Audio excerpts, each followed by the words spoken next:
we broke our own hearts in polygamy.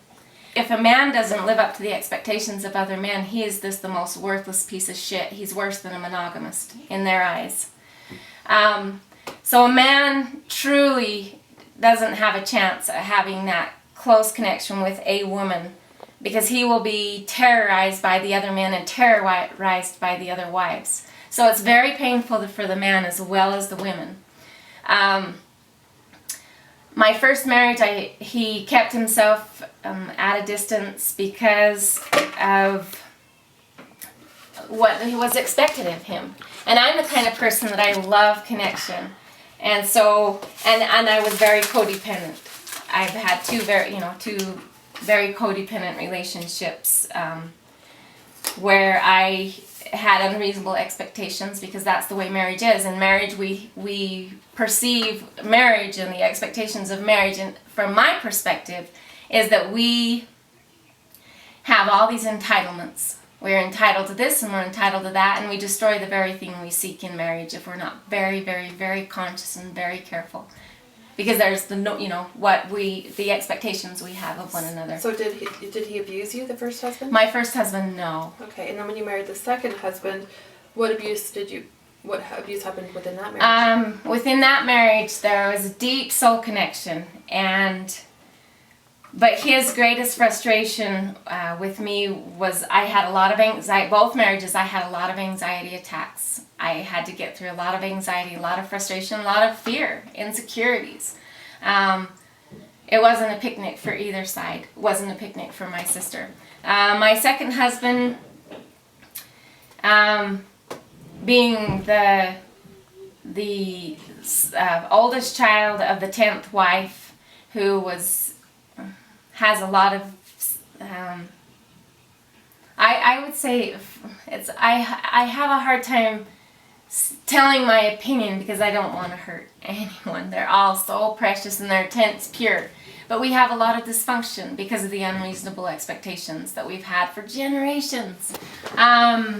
Did he hit you? More mental abuse. He has a lot of pain. I understand. And he passes that pain on. Just like when I was in my painful years, I pass that on to my children as well. So I take full accountability for what I've done, and I hope that someday I can inspire them to take accountability as well. Have you ever been hospitalized for anything that he's done? Shit! You're asking the wrong questions. Or the right questions. I mean, I don't know if they're right or wrong. Okay. I have. And it's, we have to heal it, but we can't do it pointing the finger. We have to do it so careful. Rather than pointing the finger, can you tell me about how it made you feel? Confused for a long time. All abuses from fear. So if you look through that person's life, how can you judge them when they have been abused their whole life? And so when they get in a moment of fear, it's instant reaction. Oh my goodness. I came from German grandparents that came from Hitler's era. And then my other grandparents that came out of the Depression. And so those fears are born in us. We are born with fear and anxiety, and we're conditioned to it because it's conditioned response. So my grandparents were the children from the war. And my parents were the product of the children from the war. And then I was the next generation from the product of the children from the war. Right, so your attacks, was it a physical attack? Fear, anxiety every day of my life. So any little thing that set it off, and then I was anxiety, exhilarated, and so I would do the do to move the energy, to process the energy, and it was over any, whatever little thing. It could have been over walking in the house and everything, wasn't in its place, or just not realistic. The unreasonable expectations that we've had for generations. Is there anything that you would like to add, or that you would like people to know about living in polygamy?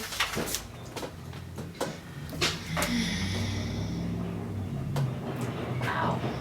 There's a lot. How do you do that in 2 seconds? You don't have 2 seconds, you have as long as you want. I know. As long as that battery lasts. Oh, okay. Oh, the pure intention of people's hearts.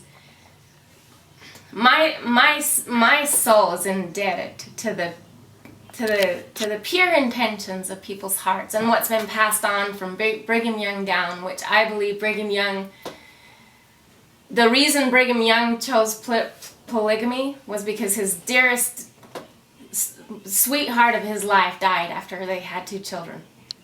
And his heart was broken, and he married another woman to help him with his kids and ran off to do his mission and realized that that it wasn't the same. And this is no different in plural marriage. These men marry wife after wife after wife, wondering which one's going to be it. And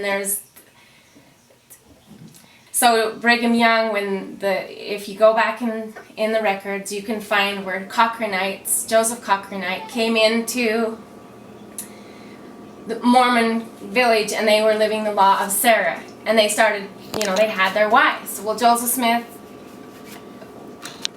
was for anyone having access to knowledge and understanding.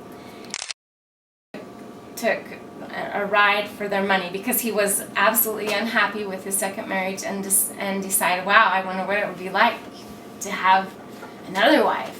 And so they started marrying wives. And you can read, there's history on it. What is the law of Sarah? Where a woman, Sarah gives a handmaiden to her husband, places her hand in the hand of her husband, and is willing to share her husband, her time, and her resources with another woman. Now, is your ex-husband still married to any of his wives? Yes. And I still have deep affection, so that's still there. That's still painful for me because I'm a soul. I connect to souls. I'm a soul connector. I connect, and I feel very connected to that man because I invested and served a lot, and so that's probably